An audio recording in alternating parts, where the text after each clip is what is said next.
Hello YouTubers. Today I will be talking about the mystery snail.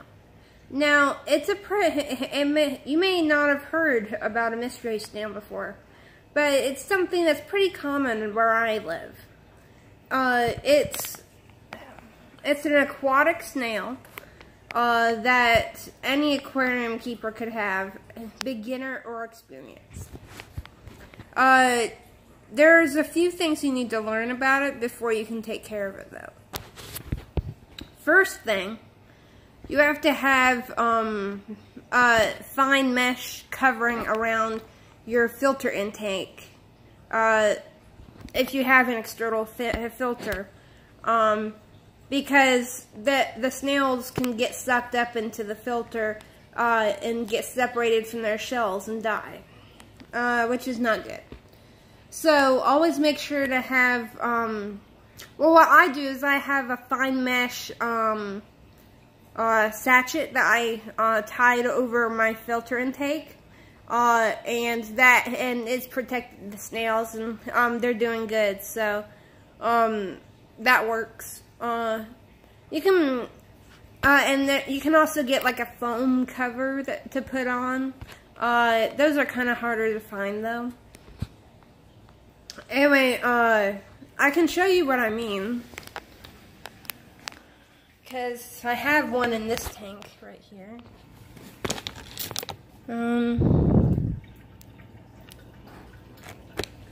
Oh, shoot. It's not, my camera's not gonna let me, oh, see that,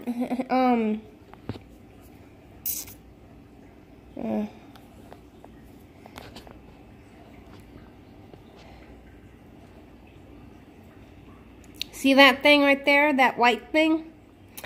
That is the sachet bag over the filter intake. It does pretty well.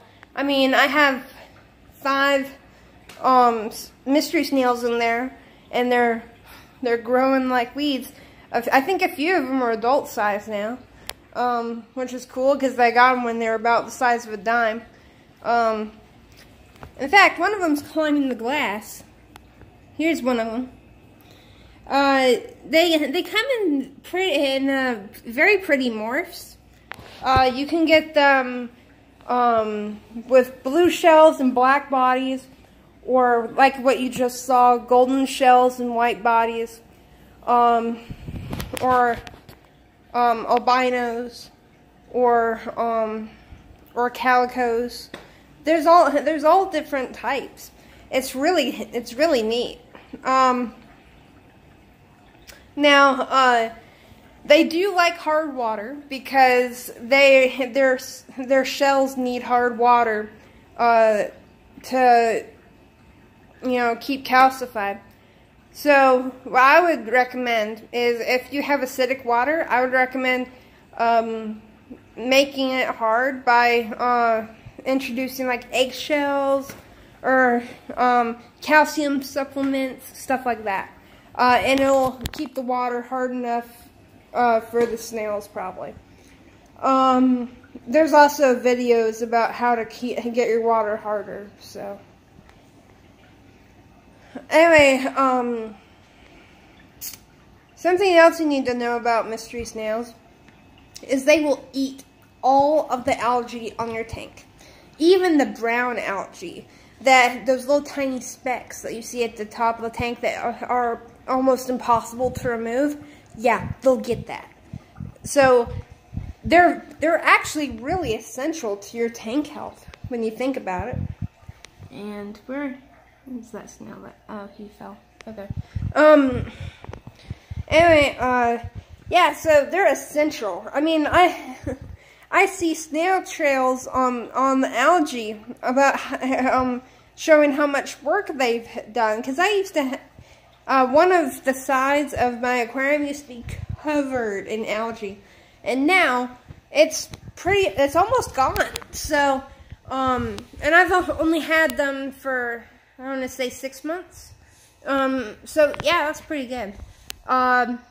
Actually, within the first weeks, I started seeing the trails. So yeah. Anyway, the only thing you gotta watch, when you're buying multiple, mystery snails is you gotta watch out for eggs. Because, mystery snails need a male and a female to mate and to produce eggs. Well, fertile ones, anyway. They won't produce, infertile eggs. So yeah. Anyway, you can tell a snail is a male or a female by looking at, the left side, under the shell. And if it has, like, a sac-like thing on it, that means it's a female. If it has, like, a little tube thing, it's a male. Now sometimes the tube thing can be on the right, too. But, just keep an eye out for that. It's actually harder to, sex them when they're tiny, so I would recommend, not trying to do it until they're at least the size of a quarter. Or, you know, their shell's the size of a quarter. Anyway, the reason why I got multiples is because I knew that if I got males and females, I could just separate them out because I have 2 tanks. I can just buy another sachet bag and put them in the 50-gallon. They'll love it because there's a lot of algae in that tank. Of course, I'm not sure if the turtles eat them or not, but hey, you know, they're gonna get moved to 100 gallons soon. So, oh yeah, I forgot to tell you. I will be posting the, when I update them to a 100-gallon tank. I will be posting that video, sometime this year, because I will need to, upgrade their tanks sometime this year. Because Most Nap is almost as big as Houdini now. So, the 50-gallon's starting to get a little small. Anyway, yeah, so the snails will eat anything, mainly algae. They'll eat dead plant matter if you have it in the tank. Like, that's why I have live plants in the tank, so they can, like, munch on it. That I wasn't actually planning on keeping the live plants alive. I was just, you know, using it as snail food, so, what else? Oh, they can live on any substrate, gravel or sand, but the gravel could sometimes be bad for them.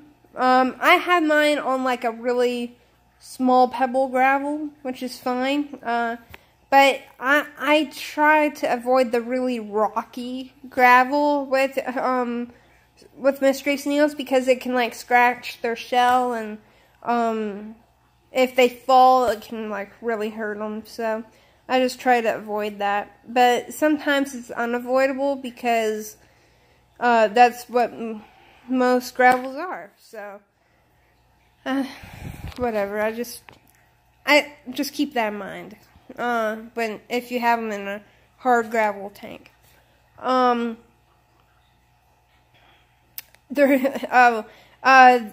Even though they're snails, they have personalities. It's so cute to just watch them, scoot around the tank.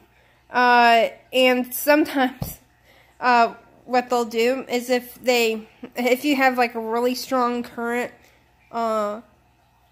like a bubbler, like something, they'll climb up to the bubbler, and purposely release themselves and float on the bubbles down to the gravel. It's so cute. And sometimes they'll just randomly fall off the glass. Anyway, well, What else could I tell you about them? Oh yeah, they're relatively easy to breed. You just need a male, a female, and if you are planning on breeding them, just realize that every egg sac, every cluster of eggs can have at least 200 babies in it. So if you're not willing to care for at least 200 babies until they're the size of a dime to sell, then I wouldn't recommend it. Unless you have a big enough tank for that, in which case, go for it. But yeah, the mystery snails need at least 10 gallons per snail. So yeah, I would not recommend breeding these guys unless you really are into snails and you're willing to buy a big enough tank to house all those babies until they're old enough to sell. But just know that if you keep the water level high in the tank, if you don't want to breed them, keep the water level high and separate the males and the females. That's all you gotta do, and then they won't breed. And if you just get one snail, that's even better. Just to try it out, just get one snail, and you won't even have to worry about them breeding because they need both genders. So, anyway, the sachet bag was the main thing because this isn't actually the first time I've had mystery snails. Sadly, when I was, I want to say around 9, I still had the 50-gallon tank. I didn't have the turtles yet, but I had like some goldfish in there and colostomus and all that. Anyway, so it was a big tank and there wasn't very much stuff in there, and I was like, you know what? I think we need some snails. So we went to PetSmart and we got 4 mystery snails, all of which were golden albinos. And each one of them killed themselves by having their bodies getting sucked up in the filter intake. And that only happened a few weeks after getting them. So yeah, not a fun experience. So make sure to get that filter sachet. Anyway, I think that's about it for this video. So if you really like the videos, go ahead and hit that subscribe button and check out my Patreon page. And I will see you next time.